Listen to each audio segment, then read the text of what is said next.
Nah, jadi materi kita yang kemarin itu adalah tentang sintesis protein ya. Jadi pada substansi genetik atau materi genetik kemarin itu kita mengenal ada DNA ya dan RNA. Nah, DNA itu adalah kode genetik ya yang menentukan ya keturunan dari orang tua kepada anaknya. Nah, mengapa anaknya misalnya rambutnya keriting, hidungnya mancung, misalnya ya kulitnya putih, bermata biru dan lain-lain, itu karena adanya kode gen yang diwariskan. Nah, kode gen itu sendiri disebut kemarin adalah DNA ya. Nah, kemudian fungsi dari DNA ini dia adalah mengatur ya seluruh proses ya pengaturan gen di dalam sel, termasuk nanti dalam pembentukan protein ya, pembentukan protein atau sintesis protein ya, di mana sintesis protein kemarin dimulai dari dalam inti sel ya, yaitu kromosom yang berisi DNA. DNA ini nanti akan membuka ya, yang berbentuk tangga kemarin, membuka menjadi dua belahan. Maka kemarin belahan atas disebut DNA sense ya, kemudian belahan bawah adalah DNA antisense. Nah, DNA sense ini akan dibaca nanti dirubah ya menjadi kodon atau kode genetik ya oleh RNA duta atau RNAD atau RNAM atau RNA messenger. Nah, setelah kodon terbentuk ya, maka kodon ini akan keluar menuju sitoplasma. Nah, di dalam sitoplasma ini nanti akan menuju ribosom ya. Di dalam ribosom ini akan didatangi oleh RNA transfer atau RNAT. RNAT akan membawa asam amino yang sesuai ya dengan kodon yang dihasilkan dari peristiwa transkripsi. Nah, jadi di dalam sitoplasma atau pada ribosom ini namanya translasi. Jadi ada dua ya pada sintesis protein, transkripsi dan translasi. Nah, sekarang kita perhatikan ya, pada soal ini adalah penerapan bagaimana kalau yang diketahui di sini adalah asam aminonya. Nah, maka yang dicari tergantung ya dari soal. Jadi yang penting kalian menguasai ya perubahan dari DNA sense menjadi DNA antisense, menjadi kodon, menjadi asam amino. Nah, untuk penjelasan detailnya sudah Ibu share kemarin ya, YouTube penjelasan itu sudah sangat lengkap ya yang Ibu share link YouTube. Nah, situ bisa yang kurang paham untuk kembali dipelajari ya, itu Ibu sudah jelaskan secara detail ya, kalau misalnya mau mencari DNA sense, antisense, dan lain-lainnya. Baiklah, kita bahas dulu di sini soalnya. Bagi yang belum mengumpul ya, Ibu masih persilahkan untuk menyusul ya, mengumpulkan. Namun nanti nilainya tentunya berbeda dengan yang mengumpul tepat waktu ya. Nih, perhatikan, jadi kita lihat soalnya. Di dalam soal ini diketahui tabel ya yang berisi kodon ya. Kodon ini tadi adalah hasil terjemahan DNA sense ya pada peristiwa transkripsi. Dan diketahui asam aminonya. Nah, di sini dari soal diketahui ada urutan asam amino. Nah, ini urutan asam amino di dalam soal. Yang ditanyakan dari soal urutan basa nitrogen rantai sense DNA. Jadi terbalik, yang ditanyakan justru DNA sense-nya. Nah, sekarang kita lihat ya dari soal ini. Alanin. Nih, alanin berarti di sini kodonnya GCA. Ini kan dari soal ya, kita sudah ada di tabel. Kita urutkan saja ini alanin, leusin, prolin, arginin, lisin, dan serin. Baru kita cari kodonnya sesuai tabel. Sampai di sini paham dulu? Sudah paham belum? Paham. Nah, jadi dari alanin kita cari di dalam tabel soal. Alanin di sini kodonnya adalah GCA ya. Kemudian leusin. Ayo leusin apa? Kodonnya Rivaldi. Halo Rivaldi. Ya, Bu. Ya, coba kalau leusin kodonnya apa di sini di tabel? Ketemu nggak? Buram itu, Bu, gambarnya. Di buku ya, di buku coba dilihat halaman 57. yang kurang jelas soalnya karena ini memoto dari buku ya. Nah, di bukunya sudah ketemu belum? Kalau leusin kodonnya apa? Nomor 6.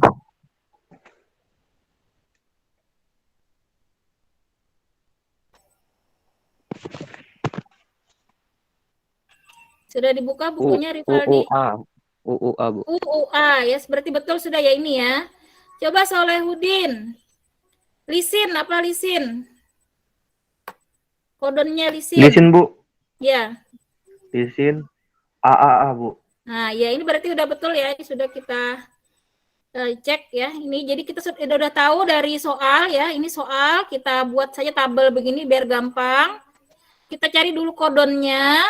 Baru dari kodon ini kita terjemahkan DNA sense ya. Kemarin sudah ada rumusnya ya. Kalau G maka dia berubah menjadi apa kemarin? C. Ya, jadi ini sebenarnya sudah ada kemarin catatan ya. Kalau G menjadi C, kalau C menjadi G ya. G. Kalau A menjadi T, kalau ya DNA sense soalnya ini kebalik ya, DNA sense yang dicari. Jadi ini C, G, T ya. Kemudian di sini U menjadi A dan A menjadi T ya. Nah, kalau U menjadi A tadi. Nah, ini sudah paham sampai di sini merubahnya? Ada yang belum bisa merubahnya? Sudah paham ya? Nah, ini sudah ketentuan ya. Kalau G berubah menjadi C. Kalau C berubah menjadi G. Kalau A berubah menjadi T dan kalau T berubah nanti T menjadi A ya. Kalau ada U menjadi A. Nah, jadi kita sudah dapatkan DNA sense, tinggal kita sesuaikan mana di sini yang sesuai jawabannya C, G, T, A, A, T. Nah, kita ketemu yang B. Yang B sudah sesuai ya dengan yang kita cari. Nah, bisa sudah nomor 6? Halo, sudah bisa belum nomor 6? Bisa, Bu. Rivaldi sudah paham belum? Halo Rivaldi. Sudah, Bu. Sudah ya. Nah, baiklah, boleh screenshot Rivaldi, nanti dicatat ya jawabannya dikumpul. Atau yang lain yang belum mengumpul silahkan. Sudah di screenshot? Sudah, Bu. Nah, nanti dikumpulkan ya. Jangan sampai kosong. Jadi nilai itu yang kosong-kosong silahkan saja dilengkapi sebelum nanti rapot sisipan ya, maka nilainya akan Ibu masukkan ya. Kalau tidak diisi ya 0 ya. Nah, sekarang yang ketujuh kita perhatikan ya. Soal nomor 7 ini diketahui juga tabel ya. Kodon. Nah, di sini diketahui suatu urutan kodon dan asam aminonya. Asam aminonya di sini ditulis berupa huruf ya, tidak masalah ya, tergantung soalnya, kita ikuti saja ya. Nah, kemudian di sini ini yang terbentuk ya, kita tulis dulu asam amino yang terbentuk adalah R, Q, P, T, dan S. Yang ditanyakan adalah urutan DNA sense ya, yang nomor 3 dan nomor 5. Nah, dari hasil tadi kita urutkan nomornya 1, 2, 3, 4, 5. Nomor 3 dan nomor 5 itu saja yang kita cari ya. DNA sense-nya apa tadi? Kalau G menjadi C, U menjadi A, C menjadi G. Jadi CAG yang nomor 3-nya. Yang nomor 5-nya C menjadi G, A menjadi T, G menjadi, oh maaf ini salah ya, G menjadi C, ini Ibu yang salah tulis nih, C ya. GTC. Jadi yang betul jawabannya adalah, bentar Ibu ralat dulu ininya. Kita benerin dulu ya. Menjadi C.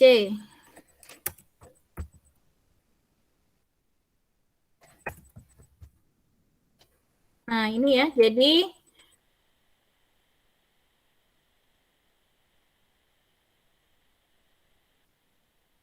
nah, G tadi menjadi C, jadi pilihannya yang betul adalah nomor C ya. CAG dan GTC. Sudah bisa yang ini? Gampang ya? Halo, sudah paham? Halo, Salahuddin udah paham? Paham, Bu. Salahuddin, paham nggak? Halo, Masih agak kurang Salahuddin. paham, Bu. Kurang Masih paham. kurang agak paham, Bu. Coba perhatikan ini. Ini soal ya, sudah ya. Nah, dari soal ini diketahui urutan asam amino. Nah, kita buat saja urutannya. Kita tulis nih ya, dari soal R, ya kan ini. Perhatikan ya. Q, ini dari soal P, T, dan S. Nah, disuruh mencari kodon. Kodonnya sudah ada di sini di tabel, mencari DNA sense yang disuruh cari. Kita tulis dulu untuk mengetahui DNA sense, kita harus tahu kodonnya dulu. Kodonnya kita lihat dari tabel. Kalau P kodonnya apa di sini? GUC. Ini dari soal ya, GUC. Karena yang diminta hanya yang nomor 3 dan 5. Nomor 3 dan nomor 5. Jadi kita cari yang nomor 3 dan 5 saja. Ini dari soal, ini kita lihat P, kalau P kodonnya GUC. Kalau S, maka di sini CAG. Sudah paham sampai sini, Salahuddin? Sudah, Bu. Ini dari soal ya. Nah, sekarang Ya, kalau Bu. merubah DNA sense dari kodon, ini ada rumusnya ya. Ada ketentuannya. Kalau G, dia berubah menjadi C. Kalau U, dia menjadi A. Nah, kemarin sudah ada ya catatannya, perubahan itu. Kalau C, berubah menjadi G. Jadi kita rubah di sini. G menjadi C, U menjadi A, C menjadi G. Ini ketentuan sudah ya, dari G pokoknya jadi C, sebaliknya C juga menjadi G. Kalau U dia menjadi A. Kalau C tadi menjadi G, kalau A dia berubahnya menjadi timin, T ya. Dan kalau G dia berubah menjadi C. Nah, sudah paham di sini? Salahuddin? Paham, Bu. Nanti dicatat Paham, saja Bu. ya. Jadi kalau dari kodon menjadi DNA sense, G itu jadi C, C jadi G, U menjadi A menjadi T. Nah, ini ya. Oke. Jadi kita sudah dapat Oke, di Bu. sini yang nomor 3 CAG dan yang nomor 5 GTC. Jadi jawabannya adalah ini C ya, yang betul. Silakan yang belum mengumpul di screenshot jawabannya, nanti dicatat ya di buku catatan. Silakan diupload ya. Sudah? Halo? Kita lanjut? Bisa kita lanjut? Halo? Bisa, Bu. Bisa, Bu. Ya, Bisa, baik. Bu. Kita lanjut nomor terakhir. Nah, nomor terakhir ini kemarin belum Ibu jelaskan ya. Jadi sepertinya masih banyak yang salah. Jadi dari nomor terakhir ini kita lihat diketahui di sini adalah suatu tabel dari kodon dan asam aminonya. Kemudian diketahui adalah urutan kodon. Nih, AUC. Kita tulis saja ini dari soal. Ini dari soal ya. AUC, kemudian di sini ada AUG, UCC, CAU. Ini dari soal. Nih, hanya menulis saja nih dari soal, kita pindah ke tabel biar gampang. Nah, yang ditanyakan apa di sini? Yang ditanyakan adalah asam amino. Nah, asam amino sebenarnya sudah ada ya di tabelnya, tinggal kita cari. Nah, kita lihat kalau AUC asam aminonya di sini adalah nih, kita lihat dari tabel. Isoleucin. Kalau AUG metionin. Nah, kemudian ada UCC, lihat tabel saja, serin. CAU histidin. Kemudian ada AGG, ini di tabel arginin. UAA tidak ada ya karena dia kodon stop, jadi tidak diterjemahkan. Kemudian CUU ini leusin.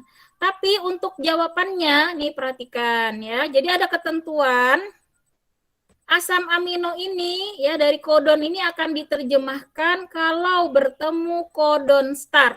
Nah, jadi mulai menerjemahkan itu adalah mulai kodon start ya. Kodon start ini sudah ketentuan ya. Kodon start itu adalah AUG. Nah, jadi dari AUG ini diterjemahkan ya. Sementara yang AUC karena belum ketemu kodon start maka dia dihilangkan ya kalau untuk penerjemahannya. Nah, makanya jawabannya yang tepat adalah mulai AUG ini kita menerjemahkannya karena ini kodon start ya. Start itu artinya mulai menerjemahkan. Maka jawabannya yang tepat adalah di sini AUG, UCC, CAU, kemudian AGG. Nah, ketemu lagi UAA. UAA ini adalah codon stop, maka kita tidak terjemahkan lagi stop sampai di sini. Maka jawabannya hanya ada 4 yang diterjemahkan ya. Dari codon start sampai codon stop ya. Jadi ini ya jawabannya yang betul adalah A. Nah, silakan di screenshot ini jawaban yang betul, kalian catat saja ya yang masih salah di buku catatan. Jadi alasannya mengapa tidak semua ini kita tulis jawabannya dari isoleucin sampai ini?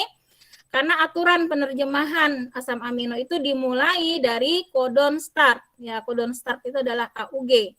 Dan penerjemahan akan berakhir ketika ketemu codon stop. Nah, codon stopnya adalah UAA. Silakan kalian tambah catatan ya. Codon stop itu bukan cuma hanya satu ya. Ada codon stop yang lain. Kalian tambah catatan ya. Kalau codon startnya cuma satu, tapi kalau codon stop itu ada lagi ya. Ibu tambah di sini catatan. Codon stop itu selain UAA ya, ini Ibu tambah. Ada lagi UAG.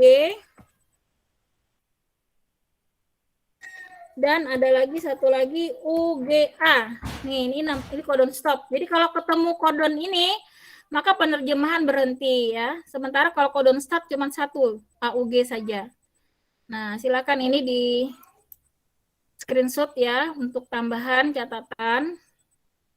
Nah, ini kemarin yang belum sempat Ibu jelaskan ya. Jadi jawabannya yang tepat ini adalah yang A, tidak semuanya diterjemahkan, tetapi penerjemahan dimulai dari codon start dan berakhir pada codon stop ya. Sudah paham sampai di sini? Halo, sudah bisa dipahami belum? Paham, Bu. Ya, jadi ini sederhana saja ya materinya. Gampang ya, tidak sulit.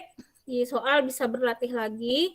Ada beberapa soal. Nah, maka materi kita ya tentang substansi genetik ini sudah selesai ya, karena kemarin itu hanya sampai itu ya sintesis protein ya, dari kemarin kita mengenal kromosom ya dan lain-lainnya itu.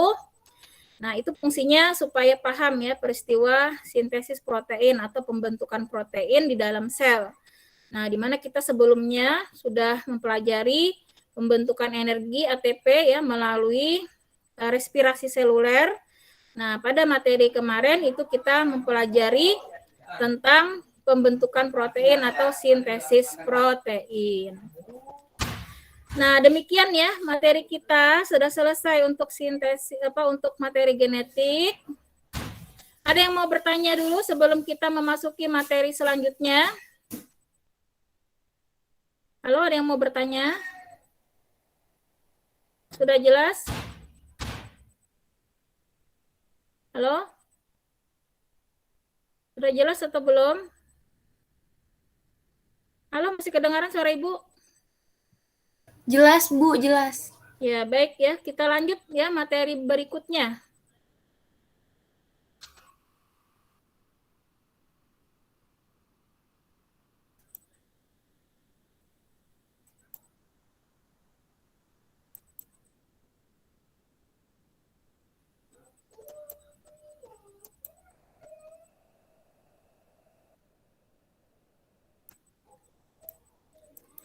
Nah, kita masuk materi bab berikutnya ya. Jadi kita tidak lama-lama kelas 12 ini ya, karena kita usahakan semester ini sudah bisa selesai ya materi semuanya, supaya nanti hanya persiapan ya untuk ujian akhir ya. Nah, sekarang kita mempelajari pembelahan sel. Nah, jadi sel itu pada umumnya dibagi menjadi dua jenis ya, ada sel prokariotik ya dan sel eukariotik ya. Kalau sel prokariotik itu terdapat pada bakteri contohnya ya. Kalau sel eukariotik itu pada tumbuhan ya, pada manusia, pada hewan itu adalah eukariotik ya. Nah, perbedaan dari prokariotik dan eukariotik itu di kelas 2 sebenarnya ya, di kelas 11. Jadi ini hanya Ibu review kembali. Kalau prokariotik tadi yang pada sel bakteri, itu inti selnya tidak ada membran ya, tidak memiliki membran inti ya, tidak ada pembungkusnya pada inti sel. Nah, sedangkan pada sel eukariotik inti selnya atau nukleus itu dibungkus oleh membran inti. Nah, itu bedanya ya. Nah, sekarang kita membahas tentang pembelahan sel ya. Sel ini di dalam tubuh makhluk hidup khususnya pada manusia ya, itu ada 2 jenis ya. Ada yang disebut sel somatis. Iya, cowok anjing. Tolong di-mute dulu ya. Somatis itu artinya sel tubuh. Nah, jadi sel tubuh itu adalah dari ujung rambut kita sampai ujung kaki ya. Itu disebut sel somatis atau sel tubuh. Kemudian ada lagi sel lain di tubuh kita yaitu sel kelamin ya. Sel kelamin itu ada sel telur dan ada sel sperma ya. Sel telur itu pada wanita ya. Kalau wanita menstruasi itu dia menghasilkan sel telur yang tidak dibuahi akhirnya pecah ya menjadi menstruasi. Nah, ini sel sperma pada laki-laki ya ketika mimpi basah. Nah, itu juga menghasilkan sel sperma ya. Nah, inilah yang kita bahas bagaimana sel tubuh dan juga sel kelamin ini mengadakan reproduksi, bagaimana caranya. Reproduksi itu atau pembelahan ya caranya untuk sel. Jadi sel tubuh maupun sel kelamin ini bisa bereproduksi dengan cara membelah ya, membelah diri. Nah, sekarang kita memahami pembelahan sel itu ada tiga jenis ya. Kalau pada sel bakteri tadi atau sel prokariotik, pembelahannya itu secara amitosis atau disebut pembelahan biner. Jadi ini sederhana saja, dari 1 menjadi 2, dari 2 menjadi 4, dan seterusnya. Kemudian ada lagi pembelahan pada sel tubuh ya. Nah, kalau pada sel tubuh, pada hewan ya, maka pembelahannya secara mitosis ya. Sedangkan pada sel kelamin, sel telur dan sel sperma tadi, cara reproduksinya dengan meiosis. Nah, ini berbeda ya caranya. Nah, kalau pada mitosis ini tidak terjadi pengurangan jumlah kromosom. Jadi reduksi itu artinya pengurangan. Sementara pada meiosis itu terjadi reduksi atau pengurangan kromosom. Nah, ini ya ada 3 jenis. Tugas hari ini kalian adalah mencatat ya. Mencatat, tapi nanti mencatatnya ya sekarang kalian tandai saja dulu. Ini slide pertama ya yang kalian catat. Tidak semuanya nanti Ibu tandai ya. Nanti akan Ibu bagi insya Allah di Google Classroom ya, PowerPoint-nya. Kalau mau di screenshot juga boleh. Ini dulu ya, nanti yang kalian catat ada 3 jenis pembelahan sel. Nah, sekarang kita lanjut. Gambarnya ini nggak usah, jadi ini slide 1 yang dicatat. Kemudian ini tidak usah ya, ini hanya diperhatikan saja bagaimana tadi pembelahan biner. Pembelahan biner tadi contohnya pada bakteri ya. Nah, di sini sel bakteri langkah pertamanya kromosomnya pertama menempel dulu ya pada membran plasma. Di sini ada 2 kromosom yang menempel. Setelah itu akan terbentuk di sini ya bidang pembelahan. Nah, akhirnya seperti ini. Dia membelahlah menjadi 2 ya. Jadi gampang nih contohnya ya pada gambar. Jadi inilah ya bagaimana bakteri berkembang biak. Dia hanya membelah dirinya dari 1 menjadi 2 yang namanya disebut amitosis ya atau pembelahan biner. Nah, selanjutnya kita lihat, tadi nggak usah dicatat ya. Nah, ini sekarang yang kalian catat ya, slide keberapa nih? Siklus sel ya, ketiga ya. Nah, nih boleh di screenshot ya, jadi ini yang siklus sel. Di dalam kehidupannya, sel ini mengalami ya 2 fase ya, 2 fase dalam kehidupannya. Yang pertama, disebut fase pertumbuhan atau interfase. Nah, dan yang kedua fase pembelahan. Jadi sel itu selama hidupnya saat tumbuh dan saat membelah ya. Nah, saat tumbuh ini dia mengalami 3 fase lagi ya, dibagi lagi selama pertumbuhan. Ada fase G1, fase S dan fase G2 ya.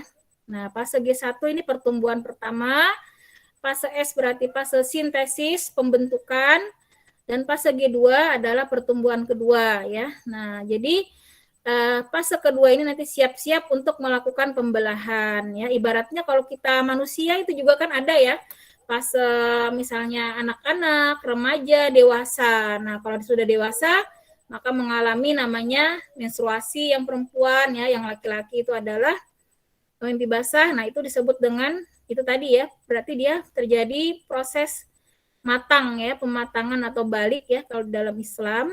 Nah, maka dia siap di sini ya untuk mengadakan reproduksi ya kan. Nah, artinya kalau sel telur itu sudah matang, sel sperma, maka itu bisa ya terjadi pembuahan. Nah, jadi kalian ini kalau sudah menikah ya bisa nanti punya anak ya kan. Nah, karena sudah matang selnya. Jadi bisa bereproduksi namanya ya. Nah, di sini pembelahan mitosis namanya tadi ya kalau pada sel tubuh. Ini grafiknya jadi dalam semasa hidupnya panjang ya waktunya saat proses pertumbuhan. Nah, sedangkan ini fase pembelahan ya, pembelahan mitosis ini ada lagi tahapannya ya. Pembelahan mitosis ini ada tahapannya yaitu profase, metafase, anafase, telofase. Jadi ada 4 tahap ya pada mitosis ya. Ini nggak usah dicatat, kita lihat saja dulu. Nah, ini yang kalian catat ya, slide ini yang interfase. Tadi siklus sel, interfase. Tidak tahu nih slide keberapa, nanti dicek saja ya, nanti akan Ibu bagi. Bentar Ibu lihat di sini deh. Biar tahu slide-nya. Oh, slide ke-6 ya. Slide ke-6 yang dicatat tadi. Ini slide ke-4 ya. Slide ke ini tadi kedua. Jadi ditandai nomor-nomornya saja, kedua, keempat, keenam yang kalian catat ya. Nanti tugasnya itu mencatat saja hari ini dan menguploadnya nanti di Google Classroom. Nih slide ke-6 ya.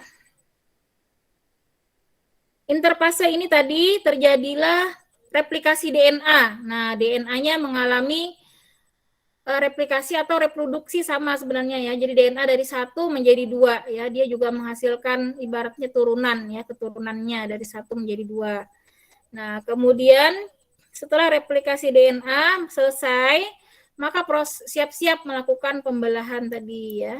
Nah, ini silakan ini juga dicatat ya. Slide ke-7, pembelahan mitosis ya. Pembelahan mitosis ini ada 2 ya, ada karyokinesis, pembelahan inti, dan juga pembelahan sitoplasma. Di mana tahapannya mitosis ini atau mitotik sama saja ya, ada 4 tahap, profase, metafase, anafase, telofase. Nah, sekarang kita lihat ini yang nomor 8 lagi ya dicatat. Nah, jadi pembelahan ini tadi ada 2 jenis ya. Pada sel tubuh tadi adalah mitosis dan pada sel kelamin meiosis. Nah, sekarang kita lihat perbedaannya. Pada mitosis ini fungsinya adalah memperbanyak sel ya. Tapi kalau pada tumbuhan beda ya. Kalau pada tumbuhan justru mitosis ini pada sel gamet. Nah, makanya ini beda ya pada tumbuhan dan hewan ya. Yang kalau pada hewan atau manusia mitosis ini untuk memperbanyak sel. Sementara kalau pada tumbuhan untuk membentuk sel gamet, yaitu kalau pada tumbuhan sel gametnya sama sel telur, sel sperma. Sel telurnya dihasilkan oleh putik ya dan sel spermanya oleh benang sari. Nah, kemudian meiosis ya kalau pada manusia dan hewan tujuannya adalah membentuk sel gamet ya, sedangkan pada tumbuhan membentuk spora. Nah, jadi meiosis ini perbedaannya nanti jumlah kromosom yang dihasilkan itu ya berkurang ya dari diploid 2N nanti menjadi N. Nah, namanya disebut reduksi kromosom. Di mana terjadinya pembelahan ini? Nah, kita lihat kalau pada tumbuhan mitosis itu terjadi di ujung batang, ujung akar maupun kambium. Nah, sedangkan pada hewan itu pada sel-sel tubuh kita. Jadi rambut kita tambah panjang ya, tubuhnya tambah besar, tambah tinggi. Itu karena sel-sel tubuh kita mengalami pembelahan secara mitosis ya. Nah, kemudian pembelahan meiosis tadi kalau pada hewan terjadinya di alat kelamin ya. Kalau pada wanita itu pada ovarium ya kan. Nah, pada laki-laki di testis ya, pembentukan sel sperma. Nah, jadi tahapan pembelahan mitosis ini tadi ada profase ya, metafase, anafase dan telofase. Sementara meiosis ini dibagi dua ya, ada meiosis 1 dan meiosis 2. Nah, di mana meiosis ini masing-masing dibagi lagi tadi ya, meiosis 1 profase, anafase, telofase ya, metafase dan telofase. Meiosis 2 juga sama.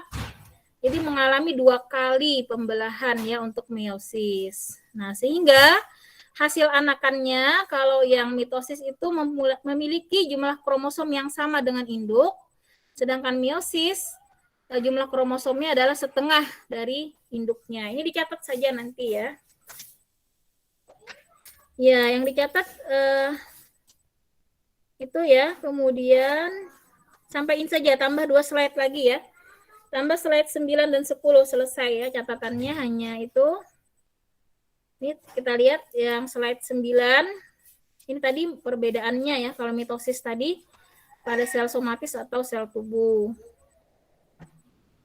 Jadi ada fasenya tadi profase, metafase, anafase, dan telofase. Nah, ini pada mitosis, nah ini dibahas ya. Masing-masing tahapan profase itu ditandai dengan menghilangnya membran inti. Nah, kemudian terbentuklah benang-benang kromatin. Ini pada profase. Tahapan kedua, metafase.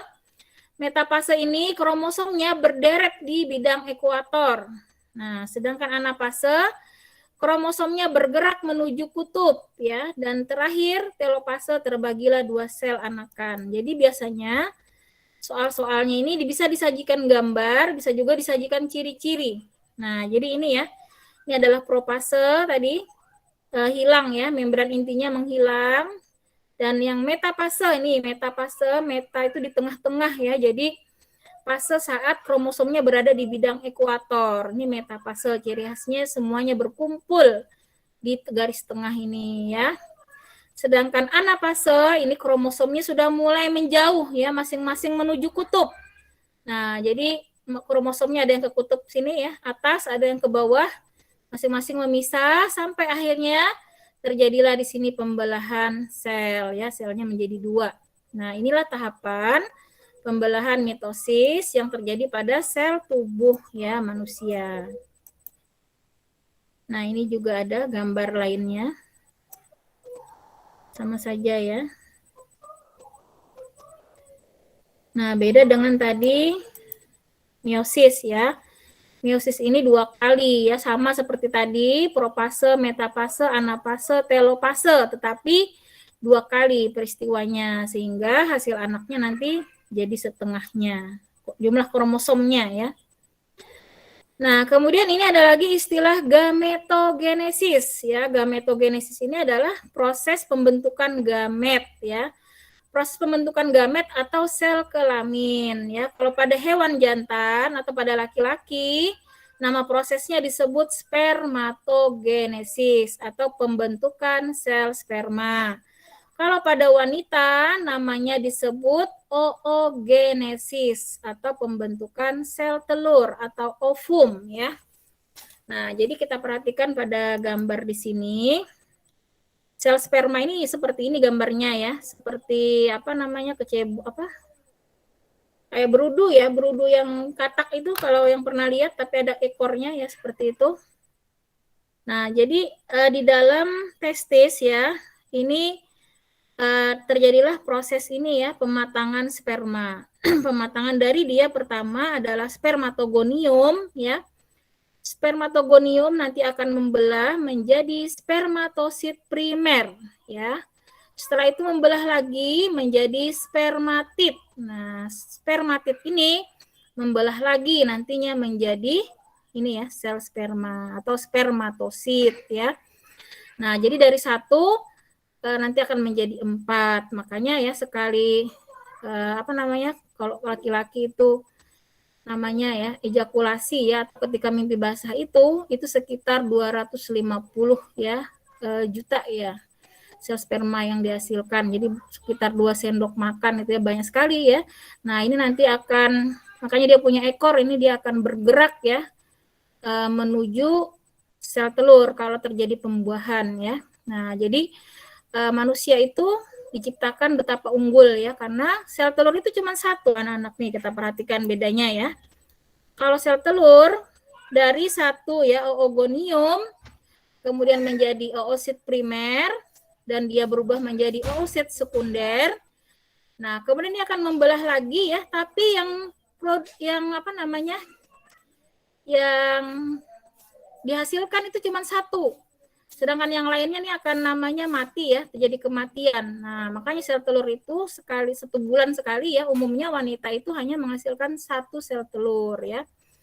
Nah, 1 sel telur inilah nanti kalau terjadi pembuahan, maka sel sperma tadi yang sekitar 250 juta itu ya akan bersaing ya, mendapatkan 1 sel telur ini. Nah, siapa yang duluan sampai ke sini ya, membuahi, maka itulah nanti yang akan menjadi zigot ya, bergabung bersama sel telur ya, sel sperma dan sel telur itu bergabung, namanya nanti menjadi zigot. Zigot ini nanti akan berjalan menuju endometrium ya, atau rahim ya. Di rahim itulah nanti zigot ini akan tumbuh ya, tertanam, nanti berkembanglah menjadi embrio atau calon bayi ya. Nah, jadi kita semua ini merupakan makhluk pilihan ya, karena dari 1 sel telur yang dihasilkan ibu ya,